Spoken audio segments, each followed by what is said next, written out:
गड जेजुरीचे महाराष्ट्रात असं एक ठिकाण आहे जिथे सगळं शहर पिवळं होतं. तुम्हाला माहिती आहे का ते कोणतं?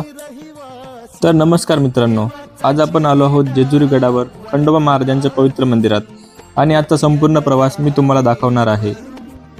आता आपण जेजुरी गडावर चढलो आहोत. इथली एक खास परंपरा आहे. गडाच्या पहिल्या 5 पायऱ्या पत्नीला उचलून किंवा हात धरून घेऊन जायच्या असतात. भक्त श्रद्धेने आजही ही परंपरा पाळतात. गडाच्या पायऱ्या चढत चढत शेवटी आम्ही गडावर पोहोचलो आणि गडाचं ते सुंदर रूप पाहताच मन एकदम प्रसन्न झालं. सगळीकडे भंडाऱ्याचा पिवळा रंग आणि भक्तांची श्रद्धा पाहून मनाला खूप छान वाटलं. गडाच्या आत प्रवेश करताच एक वेगळंच वातावरण अनुभवायला मिळालं. सर्वत्र पिवळा रंग आणि भंडाऱ्याचा उत्साह, तर यडकोट यडकोट जय मल्हारचा जयघोष ऐकून मन एकदम भक्तिपूर्ण आणि आनंदी झालं. इथला अनुभव शब्दात मांडता येणार नाही, फक्त जाणून घ्यावा लागतो. मित्रांनो, हा व्हिडिओ कसा वाटला ते कमेंटमध्ये नक्की सांगा. पुढचा पार्ट लवकरच येणार आहे, त्यामुळे लाईक करा, कमेंट करा आणि हो, फॉलो करायला विसरू नका. थँक्यू.